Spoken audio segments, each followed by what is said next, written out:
那很多人就在 Facebook 看到其他新闻网站讲 Saga 跟 X70将会延期到明年或者年尾才发布，但是不是这样子。我知道的是将会在月号发布。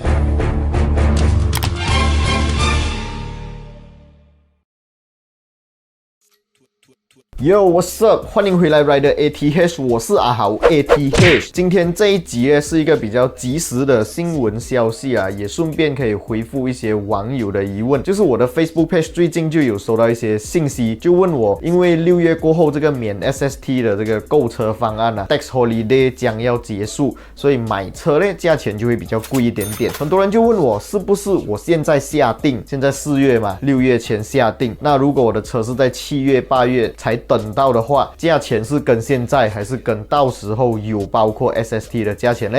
那答案其实是要包含SST 的价钱，不管你是现在下定还是之后下定，只要你的车是在6月过后拿的话，就必须要付 SST 的这个差价啦。这个是其中一个问题啦。其他的问题就是有人 inbox 我的 IG，inbox 我的 Facebook， 甚至在我的 YouTube 影片下方问我 Proton Saga 是不是真的要出小改款了？因为之前我有发过一部影片啊，就是这一个啦，就有预言 Saga 小改款会有增加什么新的配备。那很多人就在 Facebook 看到其他新闻网站讲 Saga 跟 X70将会延期到明年或者年尾才发布，但是我所知道的不是这样子，我知道的是真的即将发布了。那我们今天就先来聊一下这个小改款的 Saga 跟之前有什么样的一些差别。如果你们还没有看到这一部影片的话，都可以点击上面的那个链接过去看一下，因为这一部影片算是一个DLC 啦，就是帮之前那一部影片补足更多我讲漏的一些将会有更改的点哦。搭配起来看的话，可能你们会看得比较清晰一点。那所以看完这一部影片的朋友，如果之前那一集没有看到的话，也可以到我的 playlist 里面去找到啦。OK， 首先很多人问 Saga 这一次会不会取消掉 Manual？ 据我对 Proton 的了解 ，Proton 的低配车款呢，一般上都会保留一个 Manual 手排版，但是最近发布的 Iris 跟 Persona 是已经取消了啦。但是我觉得在 Saga 方面呢，会保留 Manual 变速箱哦，原因非常的简单啊，就是因为如果连 Saga 都取消掉 Manual 的话，那么 Proton 就没有任何一款 Manual 车型了。我觉得 Manual 车型呢，也可以把价钱预制到比较低，让人家更容易有那个入手一辆新车的机会啊。所以 Manual 我觉得会是保留的啦。那这一次的小改款跟小改款之前有什么样的差别呢？我这里就有大概做了一点整理哦。当然在车头的 logo 方面呢，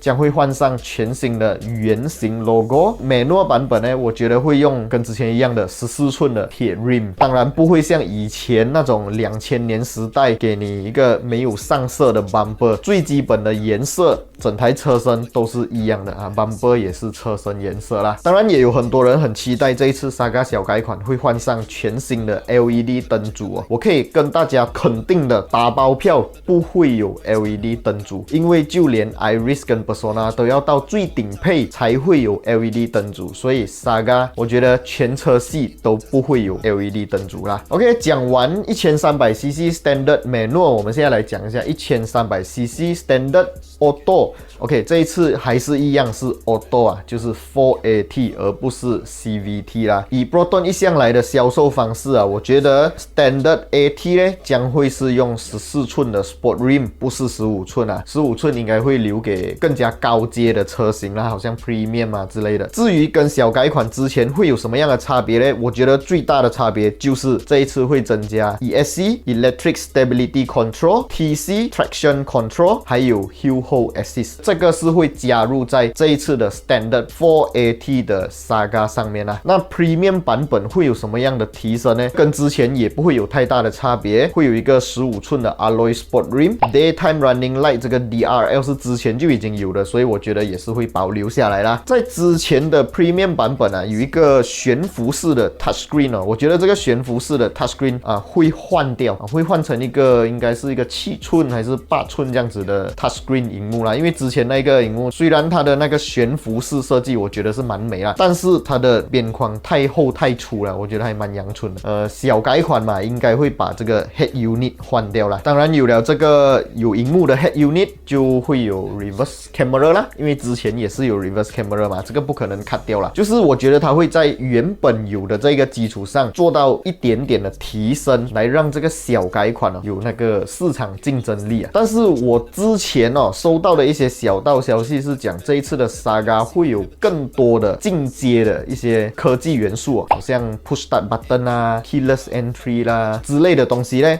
我觉得不会下放在 premium 版本车型，毕竟现在的 premium 版本也卖差不多4万块罢了。如果把这些东西通通放进来 premium 版本的话，要么 Proton 就亏钱了，不然就是他要提高 premium 的价钱。所以我觉得 Proton 不会走这一步棋，它将会保持这个旧 premium 的价钱，然后让这个新 premium 有一点点的提升。那其他更多更先进的配备呢，是要让它放在更加高阶的车型以 Proton 的套路，我们来看一下，好像 X50 好了 ，X50 就有一个 premium 版本，当 premium 版本要在上的时候，就有一个 flagship版本，对不对？相同的套路用在 X70 上面呢 ，X70 也是去到 premium 版本过后，还可以再上，就有一个 premium X。就是有天窗的版本。Saga 方面呢 ，Premium 在上会不会是 Saga Flagship 或者 Saga Premium X 或者其他名字不知道啦，这个可能性是蛮高的。会提升什么样的东西呢？当然，我觉得非常大可能性会提升，或者讲会下放在 Saga 身上的，就是电动收折的 Side Mirror， 因为这个东西本来 Proton 就有了的，而且 Proton Saga 的 Side Mirror 是跟 Persona Elegance 还有 Proton Preve 共用的，整个模组是一样的，所以让它拥有电动收折的功能呢，这个可能性是非常的大的。那在外观上面要怎样可以看得出 Premium 跟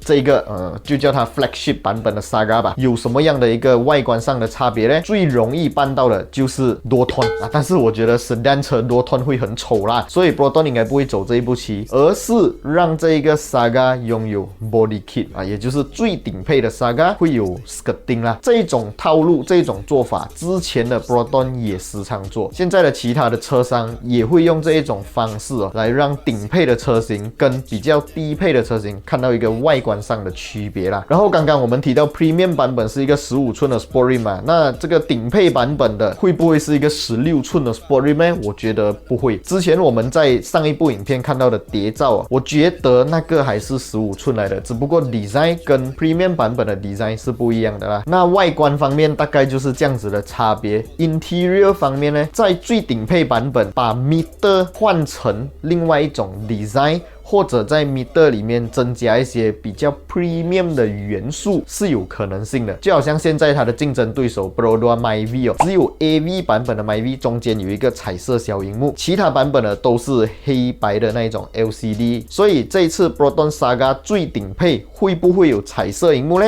这个我们就拭目以待啦。但是我觉得至少也会有一点点区分啦，可能就是边框有别的颜色啦，好像 Iris Active 这样子就给它红红这样子啦。方向盘方面呢，之前的就算买到 Premium 版本都没有包皮我觉得这一次最顶配的 Saga Steering 就会有包皮了啦。然后这个 Steering 的 design 呢，也很有可能会用跟 Iris 还有 Persona 同款的 Steering design， 毕竟 logo 已经换成圆形了嘛，之前用住的那个 design 是 Exora 跟 Preve 的 design， 还是一个盾形 logo， 所以我觉得如果要省 cost 的话，反正 Proton 都要生产 Steering 给 Iris 还有 Persona， 那么就把同样的生产线生产出来的东西下放到 Saga 上面也是蛮合理的啦。那既然 Steering Wheel 包皮了，椅子我觉得也是会有皮革的椅子啦，当然不是真皮革，应该就是那一种仿制皮啦，然后就是让整个 interior 看起来比较 atas 的感觉啦。但是我希望不要像 Perodua 这样子啦，那个 Myvi 的 interior 我真的不能接受。虽然我自己每天在家，而且我已经看了3-4个礼拜，我还是不习惯。希望 Saga 的 interior 可以在配色方面搞好来讲到配色呢，在顶配版本的 Iris 我们就可以看到它的 interior 是全车顶还有 A 柱 B 柱全部都是黑色的嘛，对不对？所以 Saga 最顶配全部黑色的可能性还是有的。所以如果它的 interior 也是给它一个黑黑这样子啊，是蛮容易吸引年轻消费者的。好，再来就是刚刚我们有提到的 Keyless Entry 跟 Push Start Button， 这一次肯定会放在 Saga 上面。如果它再不把这一项功能下放到 Saga， 它就输它的竞争对手太远了。至于比最顶配低一个 grade 的 Premium 版本会不会有这个 Push Start Button 跟 Keyless Entry 呢？这个就要看 Proton 怎样定价这一台车了。如果它的定价是跟之前保持的话，就是不到4万块啦，我觉得不会有。那如果有起价的话，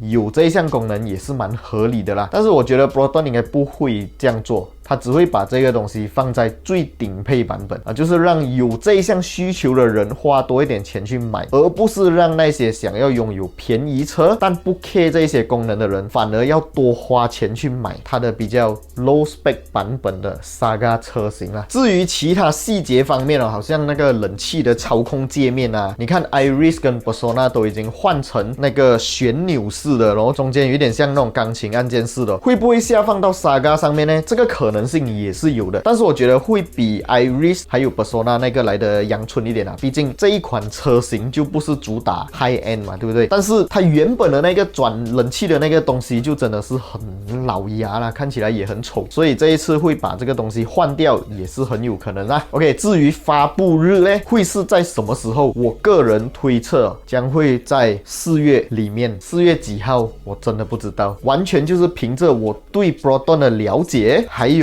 我熟悉他们的销售套路的方式来猜测。那下一台发售的 Proton 车型呢，将会是小改款的 Proton X70，因为在网络上面就不小心有人传出了这个 X70将要小改款的消息而且看起来很真实，所以 X70即将发布小改款这个消息几乎是可以肯定的了那我们有机会再来聊一下 X70小改款，以我对 Proton 的了解还有我熟悉他们的销售套路来看的话，小改款的 X70会有什么样的提升呢？OK， 今天这一集影片是很临时临急赶快拍的，所以我的桌子这些都很乱，我都没有整理，希望大家会喜欢我的影片如果你们喜欢我的影片，不要忘记订阅、按赞，还有分享出去，小铃铛要跟它嘟下去。想要买一些新车、二手车还是 recon 车，或者想要看一些新车新闻消息的话，都可以到 cherrycars.com 上面逛逛一下。也要非常感谢 cherrycars.com 长期的合力播出啦。我是阿豪 ATH， 我们下一部影片再见啦 ，Goodbye。